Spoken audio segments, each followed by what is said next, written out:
Bienvenidas y bienvenidos. Hoy vamos a meternos en un tema económico que siempre genera debate. La dolarización. O sea, ¿qué pasa realmente cuando un país dice adiós a su moneda y adopta el dólar de Estados Unidos como la oficial?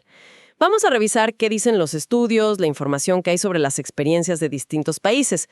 Queremos entender bien esto de las ventajas y las desventajas. ¿Qué se gana, qué se pierde? Porque siempre hay un intercambio, ¿no? Bueno, vamos a desglosarlo. Para empezar bien, ¿qué es exactamente la dolarización oficial? O sea, ¿de qué hablamos? Es cuando un país, digamos, formalmente adopta el dólar, reemplaza a su moneda, como pasó en Ecuador. O a veces, como en Panamá, coexiste con la moneda local, el balboa, pero en la práctica, bueno, para cosas importantes se usa el dólar. Exacto. El dólar pasa a cumplir todas las funciones del dinero. Guardar valor, ser la unidad para poner precios y, claro, para pagar. Y esto es clave. Implica ceder la soberanía monetaria. O sea, ya no controlas tu propia moneda. Es una decisión, bueno, muy grande. Sí, suena enorme.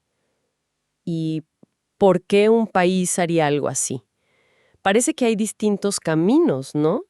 Algunos, como Panamá, lo hicieron hace muchísimo, en 1904, por temas históricos, políticos muy ligados a Estados Unidos y el canal. Ajá. Pero otros, como Ecuador a finales de los 90 o Zimbabue, más reciente, en 2009, bueno, llegaron a esto por crisis muy fuertes. Hiperinflación, por ejemplo. Justamente. Esas son las dos grandes vías, digamos, o razones históricas políticas, o una salida de emergencia ante crisis muy agudas.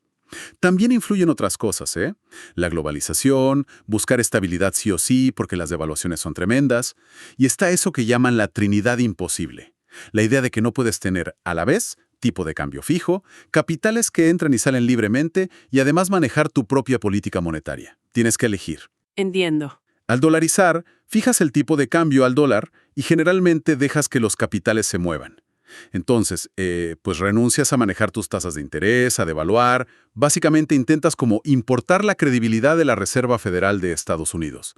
Traerla a tu país. Claro, y ahí conectamos con lo que suele buscarse primero, ¿no? La estabilidad de precios, bajar la inflación. Ecuador siempre sale como ejemplo. Después de dolarizar en el 2000, la inflación que tenían, que era altísima, bueno, bajó muchísimo, a un dígito. Sí, sin duda. Frenar la inflación es quizá el beneficio más potente, el más visible para la gente de a pie. Panamá y El Salvador también muestran históricamente inflaciones bajas y bastante estables con el dólar. Pero, siempre hay un pero, ¿verdad? Mencionabas la pérdida de la política monetaria. Exacto. Esa es la gran contrapartida. Pierdes todas las herramientas para manejar tu economía desde el Banco Central. Es un costo significativo. ¿Y cómo se ve eso en la práctica? O sea, ¿qué no puede hacer un país dolarizado? Pues, por ejemplo, lo que decíamos, no puede devaluar. Si tienes problemas para exportar, si tu balanza comercial está mal, no puedes hacer tu moneda más barata para competir mejor. Ajá. Eso ha sido un tema para El Salvador, por ejemplo. Ellos dolarizaron en 2001, más bien buscando atraer inversión, no tanto por hiperinflación. Claro.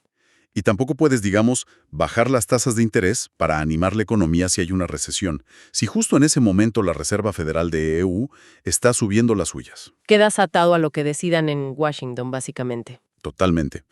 Quedas mucho más expuesto a lo que pase afuera y a decisiones que, lógicamente, se toman pensando primero en la economía estadounidense, no en la tuya. Vemos entonces que los resultados no son iguales para todos. Panamá, por ejemplo, lleva más de un siglo dolarizado. Y sí, muestra crecimiento bastante estable, inflación baja, a menudo mejor que sus vecinos. Sí, es un caso interesante por lo largo del tiempo, ¿eh? Pero fíjate, también se dice que la dolarización sola no les aseguró la disciplina fiscal.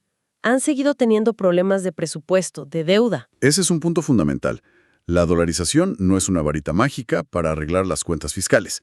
Se necesita igual tener instituciones fuertes, manejar bien el gasto. ¿Y la experiencia de Zimbabue que mencionabas? Uf, sí. Esa es compleja.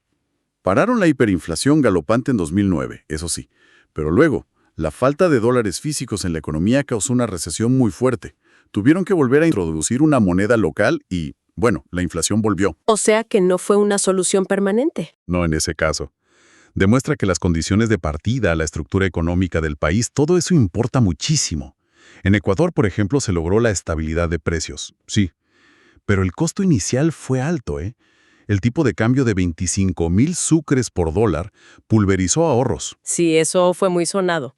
Y después, la economía quedó muy dependiente de las remesas de los emigrantes y de los precios del petróleo. Factores externos, de nuevo. Y bueno, además de estos casos oficiales, está el otro fenómeno, ¿no? La dolarización que no es oficial, la de facto, Ah, claro. que pasa en países como, bueno, Venezuela se ha visto mucho, o Camboya, Haití, donde la gente usa el dólar masivamente en la calle para ahorrar, para comprar cosas caras. Exacto. Aunque el gobierno no lo haya decidido oficialmente. Es como una dolarización desde abajo. Sí, sí, totalmente. Surge por la desconfianza en la moneda local, por la inflación altísima. La gente busca protegerse como puede. Es una señal de problemas económicos profundos. Entonces, si intentamos resumir un poco, la dolarización parece plantear una disyuntiva muy, muy clara. Por un lado, te da una herramienta potente para lograr estabilidad macroeconómica, sobre todo para controlar la inflación. Y eso es algo que la gente siente directamente. Definitivamente, es el gran atractivo. Pero por el otro lado, bueno, entregas herramientas clave de política económica. Sacrificas flexibilidad, soberanía monetaria. Así es un trade-off, un intercambio fundamental.